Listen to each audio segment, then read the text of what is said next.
Vivekam, a product-driven advisory firm, helping me delight customers with ease. Services like Snapshot gives me updated stock portfolio views, and Spot helps me identify undervalued stocks. Similarly, with Portfolio Scanner, I am able to scan and spot weaknesses in the portfolios, helping clients maximize their results and beat the market. call our trusted advisors today.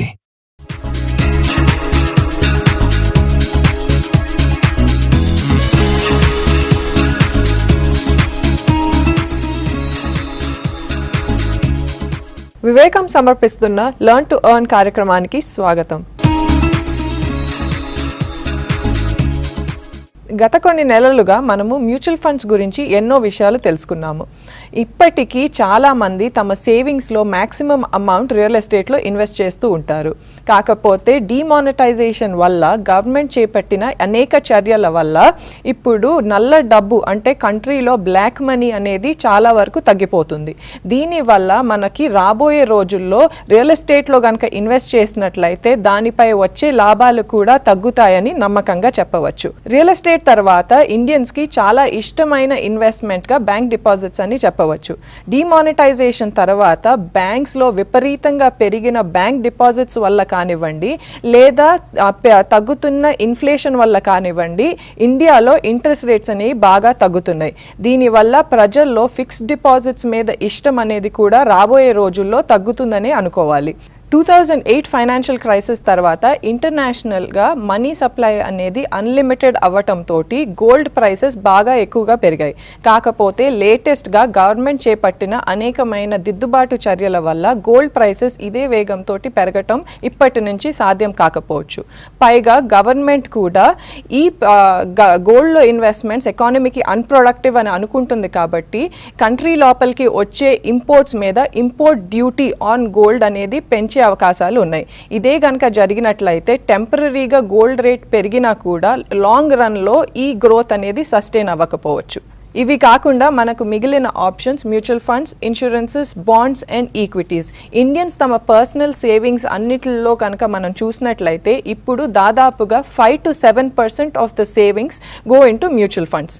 ఈ mutual funds కూడా తమ దగ్గరకు వచ్చిన investments మొత్తాన్ని government లేదా private బాండ్స్లోను లేదా స్టాక్స్లోను invest చేస్తారు. మన ఇన్వెస్ట్మెంట్స్ అన్నీ కూడా ఫండ్ మేనేజర్స్ కానీ ఎక్స్పర్ట్స్ కానీ హ్యాండిల్ చేస్తారు. కాబట్టి సగటున వచ్చే రిటర్న్స్ కన్నా మంచి రిటర్న్స్ వస్తాయని భావిస్తాము.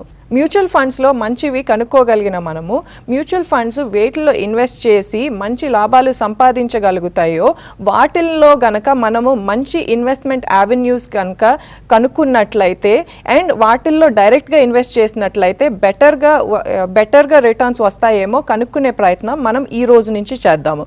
ప్రసాద్ గారిని అడిగి స్టాక్స్ గురించి వివరంగా అన్ని రకాల డీటెయిల్స్ మనం సేకరించడానికి ప్రయత్నం చేద్దాం. ప్రసాద్ గారు, మ్యూచువల్ ఫండ్స్ అన్ని షేర్స్లో ఇన్వెస్ట్ చేస్తాయని తెలుసు మనకి.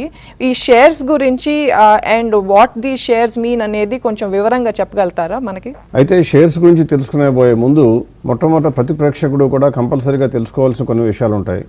అవేంటంటే మనం అందరం కూడా మనం చేసేటువంటిది ఉద్యోగమైనా, వ్యాపారమైనా లేదా వృత్తిపరమైనటువంటి అంశాలైనా కానీ ఎందులోనైనా సరే మనం కోరుకునేటువంటి అంశం ఏంటంటే మనం చేస్తున్న పని లేదా డీల్ చేస్తున్న వస్తువులపై కొద్ది గొప్ప లాభాన్ని సంపాదించాలి, దానితో మన జీవనం సాగించాలి అని. కాబట్టి ప్రతి ఒక్కళ్ళు కూడా లాభాపేక్ష కోసం అంటే ప్రాఫిట్ మోటివ్తోనే పనిచేస్తారు. కాబట్టి మనం ఉద్యోగం చేసినా కూడా మన శ్రమని అమ్ముకుని మనం డబ్బు సంపాదించడానికి ప్రయత్నం చేస్తాం. అలాగే వ్యాపారం చేసినట్లయితే వస్తువులను కానీ సేవలను కానీ డీల్ చేస్తూ అది కస్టమర్లకు అమ్మడం ద్వారా లాభం సంపాదించాలని ట్రై చేస్తాం. ఇవి రెండూ కాకుండా ప్రొఫెషనల్గా అంటే వృత్తి కనుక మనం చేసినట్లయితే అందులో కూడా మనకు ఉన్నటువంటి మేధో సంపత్తిని వేరుగా వాళ్ళకి సప్లై చేసి వాళ్ళ ద్వారా మనం ఇన్కమ్ సంపాదించి లాభం తెచ్చుకుందామని ప్రయత్నం చేస్తాం. కాబట్టి మనం మొట్టమొదటి గమనించాల్సింది ఏంటంటే ఈ వ్యాపార ధోరణి అన్ని విషయాల్లోనూ అంటే ప్రతి సగటు మనిషి చేసే ప్రతి పనిలోనూ కూడా మిళితమై ఉంటుంది అని కనుక్కోవాలి. ఇలా కనుక్కున్న తర్వాత ముందు మనం చేసే పని ఏంటంటే ఆ వ్యాపార నిర్వహణ చేయాలి అంటే ఏ రకంగా నిర్వహిస్తారో కూడా ఒకసారి తెలుసుకునే ప్రయత్నం చేద్దాం. ఎప్పుడూ కూడా ఇక్కడ మీకు స్లైడ్లో చూపిస్తున్నట్లుగా వ్యాపారస్తుడు అనేటువంటి వ్యక్తి మొట్టమొదటి చేసే పని తన యొక్క క్యాపిటల్ని తీసుకొచ్చి ఒక బిజినెస్ని స్థాపించడానికి ప్రయత్నిస్తాడు. ఆ బిజినెస్ని స్థాపించడం అంటే అతను చేసేటువంటి పని ఆ బిజినెస్కి అవసరమైనటువంటి ఇన్ఫ్రాస్ట్రక్చర్ కానివ్వండి, ఆస్తులు కానివ్వండి, స్టాక్ ఇన్ ట్రేడ్ కానివ్వండి, అంటే తను డీల్ చేయవలసిన వస్తువులు, అలాగే దానికి కావాల్సిన ఆఫీసు, ఇతరత్ర అన్నీ కూడా ఎక్విప్ చేసుకుని తయారు చేయడం మొదలు పెడతాడు. అలా బిజినెస్ మొదలుపెట్టిన తర్వాత అతను ఫస్ట్ చేసే పని ఏంటంటే తను డీల్ చేసేటువంటి వస్తువులు లేదా సేవల కోసం కస్టమర్లను వెతుక్కుని వాళ్ళకి తను డీల్ చేసేటువంటి వస్తువులను కానీ సేవలను కానీ సప్లై చేస్తారు. ఇక్కడ మనం గమనించాల్సింది ఏంటంటే ఎవరైనా వ్యాపారస్తుడు ఒక వ్యాపారాన్ని ఏర్పరచాలి అంటే తను ఆస్తులు కొనుక్కోవాలి. ఫర్నిచర్ కానివ్వండి, లేదా స్టాక్ ఇన్ ట్రేడ్ కానివ్వండి, లేదా ప్లాంట్ అండ్ మెషినరీ కానివ్వండి. అలా ఏది కొనుక్కుంటున్నా కూడా ప్రభుత్వం ఏం చేస్తుందంటే అన్నింటిపైన కూడా సేల్స్ ట్యాక్స్ విధిస్తుంది. కాబట్టి మనకి పెట్టబోయే వ్యాపారంలో లాభం నష్టం వస్తుందో మనకు తెలియదు, కానీ మనకు తెలియకుండా ఇండైరెక్ట్గా మన ప్రతి పనిలో కూడా నగదు అంటే ఇన్వెస్ట్మెంట్ పెట్టి లాభం మాత్రమే పొందేటువంటి భాగస్వామిగా ప్రభుత్వం వచ్చి చేరిపోతుంది. అంటే వ్యాపారం పెడతాము అనగానే మొట్టమొదటి జరిగే పని ఏంటి, మనం చేసినటువంటి ఇన్ఫ్రాస్ట్రక్చర్ ఎక్స్పెండిచర్ అన్నింటిలో కూడా కొంత ట్యాక్సెస్ ప్రభుత్వానికి వెళ్ళిపోతాయి. ఇలా చేసిన వ్యాపారం ద్వారా మనకి నష్టాలు వచ్చినట్లయితే ప్రభుత్వం ఎట్టి పరిస్థితుల్లో మనకి తిరిగి ఇవ్వదు. కాబట్టి దీన్ని ప్రభుత్వం కేవలం లాభాలు మాత్రమే కోరుకుని లాభాలు మాత్రమే పొందేటువంటి భాగస్వామిగా లేదా పార్ట్నర్గా చెప్పవచ్చు. అలా జరిగిన తర్వాత మనం కస్టమర్ల దగ్గర చూసి కస్టమర్లకి మన యొక్క సేవలను కానీ వస్తువులను కానీ సప్లై చేస్తున్నట్లయితే మళ్ళీ ప్రభుత్వం రంగంలోకి వచ్చేసి దానిపై సేల్స్ ట్యాక్స్ విధిస్తుంది, లేదా ఎక్సైజ్ డ్యూటీ విధిస్తుంది, లేదా రకరకాల ట్యాక్సులు విధించి వ్యాట్ అనివ్వండి, జిఎస్టీ అనివ్వండి, ఇలా రకరకాల ట్యాక్సుల పేరుతో మళ్ళీ తిరిగి క్లయింట్ దగ్గరికి వెళ్ళేటప్పుడు కొంత మనీని కలెక్ట్ చేస్తుంది. అంటే ప్రతి స్టెప్లోనూ కూడా వ్యాపారం చేస్తున్నప్పుడు ప్రతి స్టెప్లో కూడా ఎక్కడైతే ఎకనామిక్ వాల్యూ ఆర్థికంగా కొద్దిగా విలువ యాడ్ అవుతూ ఉంటుందో అన్ని అంశాల్లో కూడా ప్రభుత్వం చేరిపోయి వెంటనే అందులో ట్యాక్స్ని తన వాటాగా తీసుకుని వెళ్ళిపోతుంది. అంటే మనం గమనించాల్సింది ఏంటంటే ఇండైరెక్ట్గా మనం అందరం చేసే ప్రతి చర్యలో కూడా ప్రభుత్వం భాగస్వామిగా ఉంటున్నది అని. ఇలా ఎంత కష్ట నష్టాలు కోర్చి కస్టమర్లను ఎరుకుని కస్టమర్లకి మంచి వస్తువులను సప్లై చేసి లాభాలను సంపాదించామనుకోండి, వెంటనే మళ్ళీ ప్రభుత్వం రంగంలోకి దిగి మీకు వచ్చిన లాభాలపై ఇన్కమ్ ట్యాక్స్ విధిస్తాను అని చెప్తుంది. కాబట్టి మళ్ళీ మీకు గ్రాఫ్లో చూపిస్తున్నట్లుగా లాభాలు రాగానే ఇన్కమ్ ట్యాక్స్ రూపంలో ప్రభుత్వం మళ్ళీ కొంత అమౌంట్ తీసుకెళ్ళిపోతుంది. సరే, దీనితోనైనా పూర్తి అయిపోయిందా, ఇక మిగిలిన లాభాలన్నీ మనం ఎంజాయ్ చేయొచ్చా అనుకున్నట్లయితే ఒకవేళ కనుక మనం చేసేటువంటి వ్యాపారంలో ఆ లాభాలన్నీ కూడా ప్రమోటర్కి అంటే ప్రొపరేటర్ కానివ్వండి, యజమానికి కానీ కనుక లాభాలు వచ్చినట్లయితే ఆ లాభాలు అతను ఖర్చు పెట్టుకుందాము అనుకుంటే మళ్ళీ ప్రభుత్వం వచ్చి ట్యాక్స్లు విధిస్తుంది. కాబట్టి మనం గమనించాల్సింది ఏంటంటే మనం చేస్తున్నటువంటి వ్యాపారం ప్రతిదానిలో ఎవరు లాభానికైనా నష్టానికైనా వ్యాపారం చేసినా కూడా ప్రతి స్టేజీలో కూడా ప్రభుత్వం భాగస్వామిగా చేరి కేవలం తన లాభాన్ని మాత్రమే జాగ్రత్తగా చూసుకుంటుంది, కానీ ఎట్టి పరిస్థితుల్లో నష్టానికి మాత్రం పూచీకత్తుగా ఉండదు. ఈ వ్యాపారస్తులకు వచ్చే లాభాలు ఏమిటి అని గమనించినట్లయితే ఇక్కడ సోల్ ప్రొప్రైటర్షిప్ అంటే కేవలం ఒకే ఒక యజమానిగా ఉన్న బిజినెస్నే కనుక మనం పరిశీలించినట్లయితే అతనికి లాభం రావాలి అంటే అతను చేస్తున్న వ్యాపార పరిణామం పెరగాలి. అలా పెరగడం ద్వారా క్లయింట్లు పెరగాలి, క్లయింట్లు పెరగడం ద్వారా సేల్స్ పెరగాలి, సేల్స్ పెరగడం ద్వారా లాభం రావాలి, ఆ లాభమే ఆస్తిగా చేరాలి. అంటే ఇక్కడ మనం గమనించాల్సింది అంటే ప్రధానంగా నేను స్ట్రెస్ చేయదలుచుకున్న పాయింట్ ఏంటంటే సోల్ ప్రొప్రైటర్షిప్లో కనుక చేస్తున్నట్లయితే మన యొక్క ఆస్తిపాస్తులు పెరగాలి అంటే మన వ్యాపారంలో వచ్చే లాభం పెరిగితే మాత్రమే సాధ్యమవుతుంది. అది కూడా మనకు ఎంత లాభం పెరిగిందో అంత లాభం మేర మాత్రమే మన ఆస్తులు పెరిగే అవకాశం ఉంటుంది. ఇది ప్రధానంగా గమనించవలసిన అంశం. ఇప్పుడు ఒకవేళ మన యొక్క వ్యాపార పరిణామం పెరుగుదనుకున్నా లేదా మన శక్తికి మించిన వ్యాపారం కనుక పెడదాం అనుకున్నట్లయితే రెండవ స్టేజ్గా బిజినెస్ సెటప్ చేయడం సాధ్యమవుతుంది. దాన్నే పార్ట్నర్షిప్ లేదా భాగస్వామ్యం అని చెప్తాం. అంటే ఇక్కడ ఏం జరుగుతుందంటే ఒక బిజినెస్ అనే ఐడియా నాకు వచ్చినా కానీ ఆ బిజినెస్ ఐడియా చేయడానికి కావాల్సిన డబ్బులు మొత్తం నా దగ్గర అందుబాటులో లేనట్లయితే నేను నాలాగా ఆలోచించే 1, 2 లేదా 3 పార్ట్నర్స్ని ఎరుకుని వాళ్ళందరినీ కూడా కొద్దిగా డిస్కస్ చేసి నా బిజినెస్లో పార్ట్నర్స్ కంటే ఇన్వైట్ చేయడం జరుగుతుంది. అలా కనుక జరిగినట్లయితే మనకు చూసేటువంటి బిజినెస్ సైకిల్ ఎలా ఉంటుందో ఇప్పుడు ఒకసారి స్క్రీన్పై చూస్తే మీకు అర్థమవుతుంది. ఇందులో ABC అనే 3 పార్ట్నర్స్ ఉంటారు.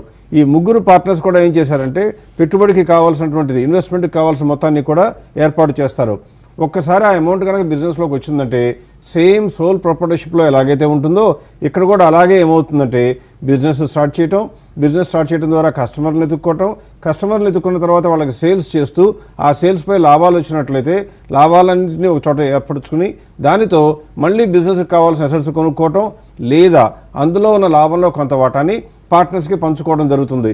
ఇక్కడ కూడా మనం ప్రధానంగా గమనించవలసిన అంశం ఏంటంటే ఎప్పుడూ కూడా ఒక్క ఇన్వెస్ట్మెంట్ కోరుకున్నప్పుడు మాత్రమే భాగస్తులు వస్తున్నారు, కానీ ఆ తర్వాత ఈ వచ్చిన భాగస్తులందరికీ కనుక ఆస్తి విలువలు పెరగాలి, వాళ్ళ యొక్క స్థాయి పెరగాలి అంటే వాళ్ళు చేస్తున్న వ్యాపారంలో లాభాలు రావాలి, వాళ్ళ స్థాయి అప్పుడే పెరుగుతుంది. అది కూడా ఏ మేరకు పెరుగుతుంది అని ఆలోచించినట్లయితే ఆ భాగస్వామ్యంలో చేస్తున్నటువంటి పార్ట్నర్షిప్ మొత్తం మీద ఎంత లాభం వచ్చిందో అంతే వరకు స్థాయి పెరుగుతుంది, కానీ అంతకన్నా ఎక్కువ పెరిగే స్థాయి ఉండదు. ఇప్పుడు మీరు చెప్పినట్లుగా బిజినెసెస్ అనేది ఇన్వెస్ట్మెంట్ మీద అండ్ ఆల్సో బిజినెస్ చేసే వారి తెలివితేటల మీద రిటర్న్స్ వస్తాయి. ఈ రిటర్న్స్ అనేవి వారు బిజినెస్ పెంచుకోవటానికైనా ఉపయోగించుకోవచ్చు, లేదా పర్సనల్గా అసెట్స్ కొనుక్కోవటానికి కూడా ఉపయోగించుకోవచ్చు అన్నారు. కాకపోతే ఇప్పుడు నేను అడిగిన షేర్స్కి దీనికి ఏదైనా సంబంధం ఉందంటారా? వ్యాపార నిర్వహణ కోసం అంటే చాలా పెద్ద బిజినెస్ కనుక మనం హ్యాండిల్ చేయాలి అనుకుంటే వేల మంది దగ్గర నుంచి కలెక్ట్ చేసే మొత్తాన్ని షేర్ క్యాపిటల్గా, అంటే పార్ట్నర్షిప్లో అయితే పార్ట్నర్షిప్ క్యాపిటల్ అంటాం, అదే సోల్ ప్రొప్రైటర్షిప్లో అయితేనేమో క్యాపిటల్ అంటాము. అలా కాకుండా కంపెనీని కనుక స్థాపించి దానిలో కనుక మనీని సేకరించినట్లయితే దాన్ని షేర్ క్యాపిటల్ అంటాం. దానిని షేర్స్గా కూడా పిలవడం అనేది అలవాటు అనమాట.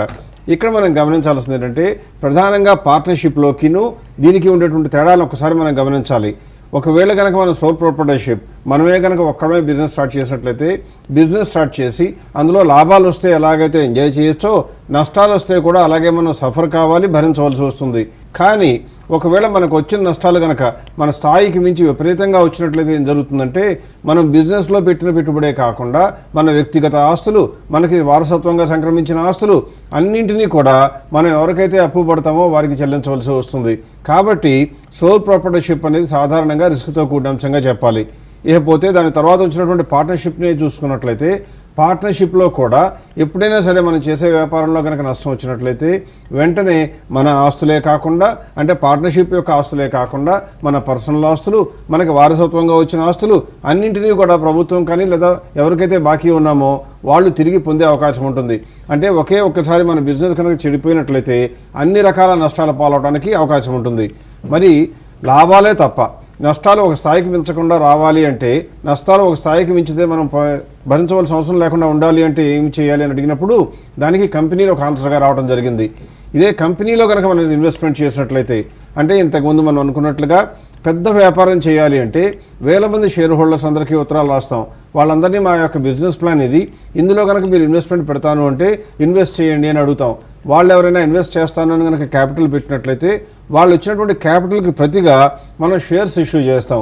దాన్ని షేర్ క్యాపిటల్ అంటాం. ఇక్కడ వచ్చే అడ్వాంటేజ్ ఏంటంటే వాళ్ళందరూ కూడా మన యొక్క బిజినెస్ మీద మన మీద నమ్మకంతో పెట్టిన వాళ్లే, కానీ బిజినెస్ నిర్వహణలో ఏనాటికి కూడా భాగస్వాములు కారు.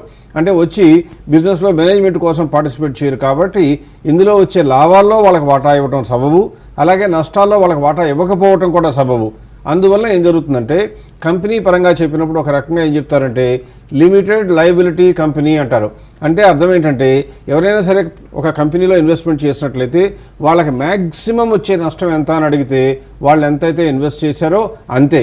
అయితే ఇవన్నీ గమనించినా కూడా ఒక కంపెనీలో పెట్టినటువంటి ఇన్వెస్ట్మెంట్కి ఓనర్గా ఉన్నటువంటి వ్యక్తికి అతను శాలరీ తీసుకుంటాడు కాబట్టి అతనికి శాలరీ వస్తూ ఉంటుంది. ఒకవేళ కనుక లాభాలు వస్తున్నట్లయితే ఆ లాభాలని ఏ రకంగా పొందుతారు షేర్ హోల్డర్స్ అంటే, ఇంతకుముందు మన సోల్ ప్రొప్రైటర్షిప్లో అయితేనేమో డ్రాయింగ్స్గా తీసుకుని వాడుకోవడానికి అవకాశం అవుతుంది, పార్ట్నర్షిప్లో అయితేనేమో వాటాగా పంచడం జరుగుతుంది. కంపెనీలో ఏం చేస్తారంటే వచ్చిన లాభం మొత్తాన్ని కూడా కన్సిడర్ చేసి అందులో ఎంతైతే భాగస్తులందరికీ లేదా షేర్ హోల్డర్స్ అందరికీ పంచాలనుకుంటారో దానిని డివిడెండ్ అనే రూపంతో, డివిడెండ్ అంటే నథింగ్ బట్ ప్రాఫిట్గా వచ్చిన దానిలో వాటాని అందరికీ పంచడం అనమాట. అలా డివిడెండ్ రూపంలో అందరికీ పంచడం జరుగుతుంది. అయితే వచ్చినటువంటి ఈ మధ్యన జరిగిన రూల్స్ ప్రకారం ఎవరైనా వ్యక్తికి బాగా ఎక్కువ ఇన్వెస్ట్మెంట్ చేసి ఆ ఇన్వెస్ట్మెంట్ పై వచ్చిన డివిడెండ్ కనుక పెద్ద అమౌంట్లో కనుక వచ్చినట్లయితే ఆ డివిడెండ్ పైన కూడా గవర్నమెంట్ పన్ను విధించడం మొదలుపెట్టింది. అంటే సూపర్ రిచ్ ట్యాక్స్ అని మొదలుపెట్టారు. బాగుంటున్న వ్యాపారం కనుక తెచ్చినట్లయితే మీరు ఆ కంపెనీని పెట్టండి, కంపెనీలో షేర్ క్యాపిటల్ పెడతానని చెప్పడం సబబు, కానీ బిజినెస్ స్టార్ట్ చేయండి, పార్ట్నర్గా నేను కలుస్తానని చెప్పేటువంటి ఆలోచన ఏ వ్యక్తి కూడా చేయకూడదు. ఎంత చిన్న వ్యాపారమైనా కంపెనీ స్థాపించమని అందులో షేర్ క్యాపిటల్గా పెట్టడం మంచిదని తెలుసుకోవాలి. ఓకే, అంటే మీరు చెప్పినట్లుగా ప్రొప్రైటర్షిప్లో కానీ పార్ట్నర్షిప్లో కానీ మనం బిజినెస్ చేసినట్లయితే మనం పెట్టిన పెట్టుబడి దానిపైన వచ్చే లాభాలే కాకుండా మన పర్సనల్ అసెట్స్ కూడా పోవచ్చు అనమాట. అదే కంపెనీలో అయితే మనం పెట్టిన పెట్టుబడి అండ్ బిజినెస్లో నుంచి ఇప్పటి వరకు తీసుకొని ప్రాఫిట్స్ మాత్రమే కోల్పోవచ్చు. మనకి కంపెనీలో వచ్చిన ప్రాఫిట్స్ మాత్రం డివిడెండ్స్ రూపంలో మనం తీసుకోవచ్చు అనమాట. కాకపోతే కంపెనీని పెంచాలన్న ఉద్దేశంతో వారు ప్రాఫిట్స్ మొత్తం తిరిగి మళ్ళీ కంపెనీలో పెట్టినట్లయితే వారి పర్సనల్ పొజిషన్ అనేది పెరగదు కదా. మరి దీనికి ఏమైనా మార్గాలు ఉన్నాయంటారా? ఏదైనా కంపెనీలో కనుక ఆ కంపెనీ యొక్క బిజినెస్ ఇంకా పెంచుదామనే ఉద్దేశంతో వచ్చిన లాభాలని డివిడెండ్ రూపంలో షేర్ హోల్డర్స్కి పంచకుండా తిరిగి బిజినెస్లోనే కనుక ఇన్వెస్ట్ చేసేటువంటి మార్గం ఉన్నట్లయితే, అంటే ఎక్కువ కంపెనీలు అలాగే చేస్తుంటాయి కూడా, అలా కనుక చేసినట్లయితే మరి షేర్ హోల్డర్స్కి డివిడెండ్ రాదు కదా అని అవంతి అడుగుతుంది. కరెక్టే. మరి అటువంటిప్పుడు ఈ షేర్ హోల్డర్స్కి వచ్చే లాభాలు ఏముంటాయి, వాళ్ళు ఇన్వెస్ట్మెంట్ చేశారు, ఒక్క నయా పైసా కూడా రిటర్న్ లేదు కదా అంటున్నారు. ఈ విషయాలన్నీ కూడా రాబోయే ఎపిసోడ్లో నేర్చుకుందాం. దాని ద్వారా షేరుల్లో ఇన్వెస్ట్ చేయడం ద్వారా లేదా షేర్స్లో ఇన్వెస్ట్ చేయడం ద్వారా ఎన్ని రకాలుగా బెనిఫిట్స్ షేర్ హోల్డర్స్కి రావచ్చో తెలుసుకునే ప్రయత్నం చేద్దాం. ఇప్పుడు ఈ వారం మనకు ప్రేక్షకుల నుంచి వచ్చిన ప్రశ్నల్లో కొన్నింటిని అందులో అవంతి సెలెక్ట్ చేయడం జరిగింది. అందులో కొన్ని ప్రశ్నలు తీసుకుని సమాధానాలు ఇచ్చే ప్రయత్నం చేద్దాం. దుబాయ్లో పనిచేస్తున్న పారుపల్లి శ్రీనివాస్ గారు రాస్తున్నారు, మీ ప్రోగ్రామ్ ద్వారా ఎంతో మందిని ఎడ్యుకేట్ చేస్తూ ఫైనాన్షియల్ అవేర్నెస్ పెంచుతున్నందుకు థ్యాంక్స్. ఫైనాన్షియల్ ప్లానింగ్ కోసం మీ హెల్ప్ తీసుకోవాలనుకుంటున్నాను. మీ సర్వీసెస్ తీసుకోవాలంటే ఏమి చేయాలో చెప్పగలరా? శ్రీనివాస్ గారు, మా యొక్క సలహాలు కానీ సహాయం కానీ తీసుకోవాలంటే మొట్టమొదటి మీరు చేయవలసిన పని ఏంటంటే మా వెబ్సైట్లోకి వెళ్ళిపోయి ఒక మెంబర్గా రిజిస్టర్ చేయటం. దానికి మీరు ఆన్లైన్లో కనుక 2000 రూపీస్ పే చేసినట్లయితే మెంబర్ అవడం జరుగుతుంది. అలా మెంబర్ అయిన తర్వాత మా కంపెనీ ఆఫర్ చేసే ప్రొడక్ట్స్ అన్నిటికీ కూడా మీకు ఎంటైటిల్మెంట్ వస్తుంది. అంటే మేము చేసేటువంటి ప్రతి పనిలో కూడా మీరు మమ్మల్ని డిమాండ్ చేసి సర్వీస్ తీసుకునే అవకాశం వస్తుంది. మీరు పొందే సర్వీస్ ప్రకారం వేరే ఫీజులు ఉన్నప్పటికీ కూడా మీకు యాక్సెస్ మాత్రం అన్ని సర్వీసెస్కి మాత్రం యాక్సెస్ రావాలి అంటే ఫస్ట్ చేయవలసిన పని కేవలం మెంబర్గా రిజిస్టర్ చేయటం. శ్రీనివాస్ గారు తమ ఫైనాన్షియల్ పొజిషన్ గురించి కూడా కొన్ని విషయాలు చెప్పారు. అవేవో ఒకసారి చూద్దాం. నా ఏజ్ 46 years, నెలకు 1.2 lakhs ఎర్న్ చేస్తున్న నేను ప్రతి నెల ఇండియాకి 75,000 రూపీస్ పంపిస్తున్నాను. నాకు 2 పిల్లలు ఉన్నారు. వారి వయసు 14 years and 11 years. ఓన్ హౌస్లో ఉంటున్న మాకు ఈ హౌస్ మీద తీసుకున్న లోన్ కోసం మంత్లీ 11,400 రూపీస్ పే చేస్తున్నాము. ఇయర్కి 1 lakh రూపీస్ ఇన్సూరెన్స్ కూడా పే చేస్తున్నాను. నాకున్న అసెట్స్ 40 lakhs వాల్యూ ఉన్న ఒక అపార్ట్మెంట్, దీనిపై 6 lakhs లోన్ ఉంది. 80,000 రూపీస్ వాల్యూ ఉన్న షేర్స్ ఉన్నాయి. వీటినే నేను మ్యూచువల్ ఫండ్స్ లో లంసమ్ ఇన్వెస్ట్మెంట్ చేయాలని అనుకుంటున్నాను. దీనికోసం నేను చేయదలుచుకున్న పనులు 80,000 రూపీస్ షేర్స్ ని సెల్ చేయటం, 1 లేక 2 ప్లాట్స్ని అమ్మి 10 lakh రూపీస్ ఏర్పాటు చేయటము, ఇంకా 30 months బ్యాలెన్స్ ఉన్న చిట్ ఫండ్స్ లిఫ్ట్ చేసి 7 to 8 lakhs ఏర్పాటు చేయటము. నా గోల్స్ ఏమిటంటే 2027 నాటికి 1 crore రూపీస్ అండ్ 2030 నాటికి ఇంకొక crore ఏర్పాటు చేయటము. దయచేసి సజెషన్స్ ఇవ్వగలరు. పిల్లల కోసం మీరు పడే తాపత్రయం అర్థమైంది. మీరు చెప్తున్న దాని ప్రకారం మీరు నెలకి 75,000 పంపిస్తున్నాను అని చెప్పారు. ఇక్కడ కొన్ని అంశాలు మిస్ అయిపోయాయి. అంటే అవన్నీ కూడా ప్రత్యక్షంగా మీరు మమ్మల్ని కలిసినప్పుడు కానీ టెలిఫోన్లో మాట్లాడినప్పుడు కానీ మిగతా వివరాలు తీసుకోవడానికి ప్రయత్నం చేస్తాం. అయితే మీరు అందించిన వివరాల ప్రకారం కనుక చూసినట్లయితే మీరు పంపిస్తున్న అమౌంట్లో నెల నెల ఎంత సేవ్ చేయగలరో చెప్పలేదు. కాబట్టి మీ మంత్లీ ఎక్స్పెండిచర్ ఎంతో ఊహించుకుని దాని ప్రకారం కొంత సేవ్ చేయగలరని భావించడం జరుగుతుంది. ఇకపోతే మీరు ఏం చెప్పారంటే ప్రస్తుతానికి 80,000 రూపాయలు ఉన్న షేర్స్ అమ్మేస్తాను అన్నారు. అది అమ్మేయడానికి మంచి షేర్లో కాదో తెలియదు, నెంబర్ 1. రెండవది, మీరు ఆల్రెడీ మాతో మాట్లాడకముందే మ్యూచువల్ ఫండ్స్లో ఇన్వెస్ట్ చేయాలని కూడా నిర్ణయించుకున్నాను అని చెప్తున్నారు. అది మంచిదే అయినా దానికన్నా కూడా మెరుగైన అవకాశాలు ఉన్నాయేమో చూడటం మంచి పని. ఎందుకంటే ప్రస్తుతం చిన్న వయసులో ఉన్న మీరు కనీసం 10-15 సంవత్సరాల పాటు నిరభ్యంతరంగా ఇంకా సంపాదించే స్టేటస్లో ఉంటారు. కాబట్టి మీరు చేయవలసిన పని కొద్దిగా రిస్క్ తీసుకున్నా కానీ రిటర్న్స్ విపరీతంగా వచ్చేటువంటి అవకాశం ఉన్నటువంటి ఆస్తులను ఎదుర్కోవాలి. అంటే మ్యూచువల్ ఫండ్స్ మంచివి కాదు అని నేను ఎప్పటికీ చెప్పను. కాకపోతే మ్యూచువల్ ఫండ్స్ అనేవి జనరల్గా ఉండే మార్కెట్ కన్నా మెరుగైన రిటర్న్స్ ఇస్తాయి మనం ఒక ప్రాసెస్ని ఫాలో అయితే ఈ మ్యూచువల్ ఫండ్స్ అన్నీ కూడా ఎక్కడ ఇన్వెస్ట్ చేస్తాయి? షేర్స్లోనే ఇన్వెస్ట్ చేస్తాయి. అలా మనం మ్యూచువల్ ఫండ్స్లో ద్వారా షేర్స్లో ఇన్వెస్ట్ చేసే బదులు డైరెక్ట్గా షేర్స్లోనే కనుక ఒక ప్రాసెస్ ప్రకారం ఫాలో చేసినట్లయితే మ్యూచువల్ ఫండ్స్ కన్నా కూడా మెరుగయ్యే రిటర్న్స్ ఉంటాయి. ఎందుకంటే మీరు అడుగుతున్నటువంటి గోల్స్ 2027 నాటికి 1 కోటి రూపాయలు, 2030 నాటికి ఇంకొక 1 కోటి రూపాయలు కావాలి అన్నారు.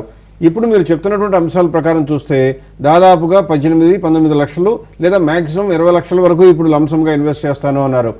ఈ 20 లక్షల రూపాయలు కూడా మీరు చెప్పినటువంటి 2027కి అంటే 10 నుంచి 11 సంవత్సరాల లోపల మీకు 1 కోటి రూపాయలు అవ్వాలి అంటే మీకు ప్రతి సంవత్సరం కూడా రావాల్సిన రిటర్న్ 15%. అది వస్తుందా అంటే రాదు అని చెప్పలేను, కానీ గ్యారంటీగా వస్తుందా అని అడిగితే మ్యూచువల్ ఫండ్స్లో అంత గ్యారంటీగా చెప్పడం ఎవరికీ సాధ్యం కాదు. అయితే మోర్ లైక్లీ అని మాత్రం చెప్పొచ్చు. అంతవరకు బాగానే ఉంది. కానీ 2030కి ఇంకొక 1 కోటి కావాలి అన్నారు. మరి 20 లక్షల రూపాయలు 2027కి కనుక కోటి రూపాయలు అయిపోయి మీరు వాడుకున్నట్లయితే 2030కి ఇంకో కోటి ఎక్కడి నుంచి వస్తుంది? అది రావడానికి కష్టం. కాబట్టి మీరు చేయవలసింది ఏంటి? 15% రిటర్న్ బదులుగా 19% సంపాదించేటువంటి మార్గాలు ఎతకాలి. అంటే 15% కన్నా లేదా మ్యూచువల్ ఫండ్స్లో వచ్చే యావరేజ్ రిటర్న్ కన్నా కూడా ఇంకా మెరుగైన రిటర్న్స్ వచ్చే అవకాశాలు ఉన్నాయేమో చూడాలి. దాన్ని మనం గమనించాలి. అంటే స్టాక్స్లో ఇన్వెస్ట్ చేయడం అనేది ఒక మార్గం. లేదా ఒకవేళ మ్యూచువల్ ఫండ్స్లో ఇన్వెస్ట్ చేసి సంపాదించాలి అనుకున్నట్లయితే మీరు వస్తున్న దాని ప్రకారం కనీసం ఎంత తక్కువ లేదనుకున్నా కానీ 20,000 రూపాయలు కనుక నెలకు సేవ్ చేయగలిగినట్లయితే సిస్టమేటిక్గా మంత్లీ ఇన్వెస్ట్మెంట్ పెట్టినట్లయితే అంటే 20 లక్షలు లంసమ్గా ఇన్వెస్ట్ చేస్తాము మ్యూచువల్ ఫండ్స్లో. అలాగే ఒక 20,000 రూపాయలు లేదా 25,000 కనుక ప్రతి నెల క్రమం తప్పకుండా కనుక ఇప్పటి నుంచి ఇన్వెస్ట్ చేసినట్లయితే 2030కి ఇంకో కోటి కూడా నిరభ్యంతరంగా ఏర్పాటవుతుంది. ఒకవేళ మీరు కావాల్సింది 2 కోట్లైనా ఇంకా ఎక్కువ వస్తే ఏమాత్రం అభ్యంతరం ఉండదు. కాబట్టి మీరు మమ్మల్ని వ్యక్తిగతంగా కలిసినప్పుడు మా ఆఫీసు విజిట్ చేసినప్పుడు ఇంతకన్నా మెరుగైన అవకాశాలు వచ్చేటువంటి స్టాక్స్లో ఇన్వెస్ట్మెంట్ ఏమేమి ఆప్షన్స్ ఉన్నాయో అందులో ఏ రకంగా ఇన్వెస్ట్ చేస్తే కొద్దిగా పెరిగిన రిస్క్కి విపరీతంగా రిటర్న్ పెరిగే అవకాశం ఉంటుందో కూడా వ్యక్తిగతంగా ఎక్స్ప్లెయిన్ చేసే ప్రయత్నం చేస్తాం. షేర్స్ లో ఇన్వెస్ట్మెంట్స్ పై ఇన్ఫర్మేషన్ సేకరించడం మొదలుపెట్టిన మనం రాబోయే వారాల్లో షేర్స్ లో ఇన్వెస్ట్ చేసినట్లయితే వచ్చే లాభాలేంటి, ఎటువంటి అడ్వాంటేజెస్ ఉన్నాయో తెలుసుకునే ప్రయత్నం చేద్దాం. అప్పటి వరకు సెలవు. నమస్తే.